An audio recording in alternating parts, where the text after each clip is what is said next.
Hey, this is Time Bomb, and if it's your first time checking out the channel, hit that subscribe button to catch all the updates.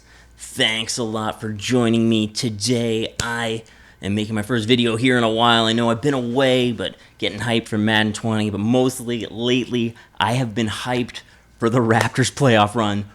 NBA champion Toronto Raptors, they did it against a pretty depleted Warriors team, but it was incredible to watch. I love this team, and I was there in season, I think 1 or 2. I can't remember which one it was when Jordan came to the Skydome. I remember being there. I've been a fan for 25 years, so to get that championship home was incredible. For so long, you see the Raptors kind of get close to these moments and fail, but this year they were there and they succeeded. It's crazy. I love DeMar DeRozan, but obviously making the move for Kawhi got them over the hump. They got it done. All right.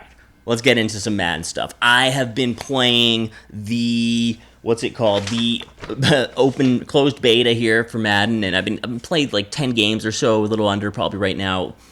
I've enjoyed it for the most part. It's very different than 20. It's like that. It's still Madden, but it's a very different game than what we've seen in 19. They're trying to make a lot of changes. I've made some notes here that I'm just going to kind of go over, and I'll talk about some of these things that I've seen that I think are a lot better, and just my thoughts on it from so far playing these games, what I've seen.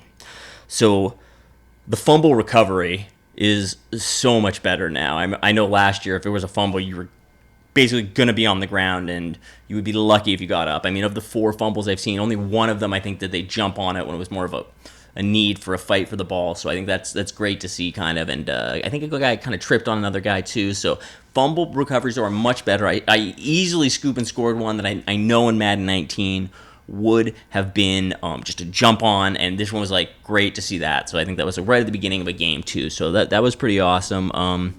Next thing I noticed here, throw arcs. You can really see it different in the throw arc. Now, I've been using Mahomes, and what I understand, different QBs do kind of have different throw arcs, but the thing about this throw arc, though, is that you can really when you have a receiver open, now the depth, the way that you throw it shouldn't be lurked so much. So when a user kind of bites down on a plate, you can kind of hit the post. If he bites down on drag, you can hit that post above it. That's what I mean. So those high-low reads are more distinguishable. You don't need to high point to get it over that. That was a mistake that I made. I found some times that I was high pointing it and I missed throws or overthrow. You can just use your normal throw in a lot of those cases as well.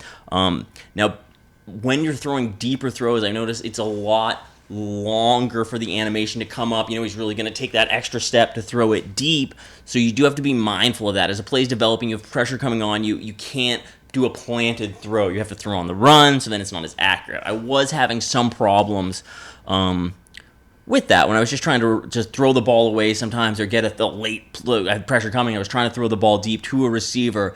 I did take some sacks, and I ran out of bounds, just things like that. Just getting used to the way this new movement with the QB works is something to get used to.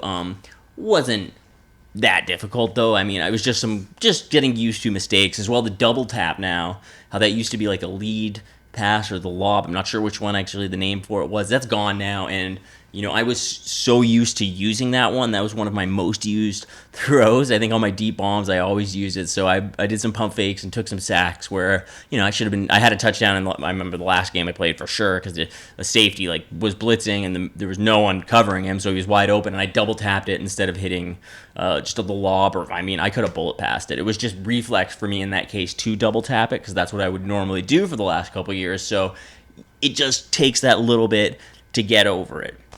Man coverage I think is better, but also the same thing. There's certain routes, slants are going to beat a deep cross. There's just routes that are going to beat the man coverage, but it does a pretty good job for the most part. I think better, and I like to use some man blitzes and just, it's just, am I going to pick up that open guy? And, sometimes they'll beat you on a drag across the field, but you'd hope the pressure would get in there. I thought the pressure would be a little bit stronger for my sample games. I've taken some sacks, but I feel like I've gotten the time. It was just I didn't have the throw there, and coverage was then it's never, for a lot of the times when any player was sending a lot of pressure at me, I was able to pick it up generally. So I do think that there's the same tactics there, just sliding, IDing people, and generally I could get some more time. It was just throws. I've thrown a few picks. That's one thing I've noticed. It doesn't seem to have a lurk timeout. I haven't seen any timeouts on the user lurking, so or bad timing using a pick. From what I remember, I don't know if I've seen that, so I don't know if they removed that or if I've just become amazing at it, but it seems strange that I hadn't noticed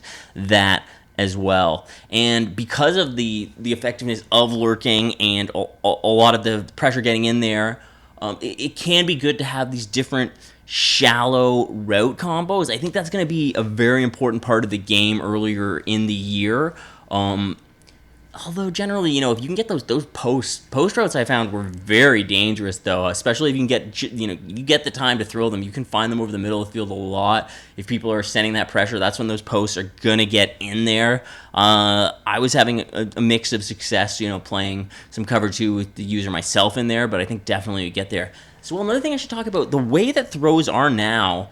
Last year, a throw that would have been you were leading out of bounds, now they tend to stay in bounds a little more. I should talk about this. The sidelines themselves are much more friendlier. It's a lot easier to stay in bounds. There were some punt returns and some interceptions that were right along the sidelines. That guys really tread that line a lot better and stay in bounds. So that's pretty cool to see. A lot of plays stay alive. Like I remember a punt, the guy caught it like right on the sidelines and was staying in bounds. Like for sure would have gone out of bounds in 19, but in 20 it looks like they're going to stay, and then that, what would have been on my 30 ended up being on his 39, so you can gain so much yards that way just from that change. The running moves, cuts, jukes, stiff arm, so much more effective. Last year was just basically spin move. This year spin move's fine, you can get it to work, but the little cuts and jukes are so much more effective. And this really brings me to the next point. If you make someone miss a hit, you can really take advantage of them in the open field. Now, when it's just incredible, actually, some people who are just making those cut moves, it really can open up the whole field to them. I think I'm a little too used to using the spin move, and we've all kind of got to pull back from it because we've been using it so much. You're going to have to throw in the jukes a little more. Even, I remember one time I was going for a swat, and the guy stiff-armed me. Perfect time for it. I don't know how he knew I was doing it, but worked perfectly, kept me out, was able to get a few more yards from it. It's nice to see the stiff arm be back. I used to love using, let's be real, actually, I never stopped using the stiff arm. I've toned it down a bit, but I still can't help but use it from the days of the tackle battle when you just have A, you're just like, blah, blah, blah, constantly.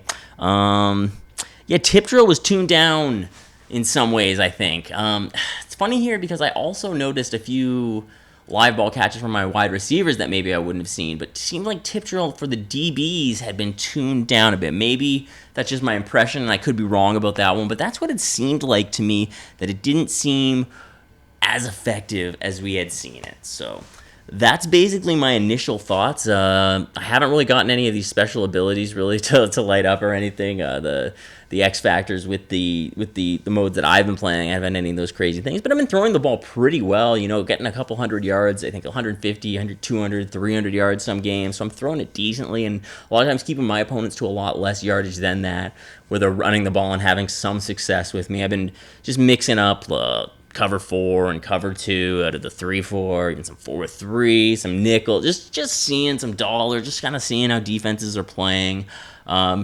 Definitely the run is beating those dollar and nickel formations, whereas but it's beating also the 3-4 and 4-3s and 5-2s that I've even been running. So who's know? It just depends here or there. Sometimes sending the pressure out of them is working. So, all right, I think that's everything that I'm gonna say about Madden 20's open beta so far. I'm enjoying it. It's just interesting to see the game change. We're gonna see different metas, and yeah, it's pretty fun to play. So thanks a lot for checking out this video. I'll be doing some more with my thoughts about it. I'm going to really get into those different coverages and see how the 4 and 3 and 2 are playing over the next bit, and I will let you guys know what I'm thinking about that in my next video. So thank you very much for checking this one out. I've been Time Bomb. You guys are awesome.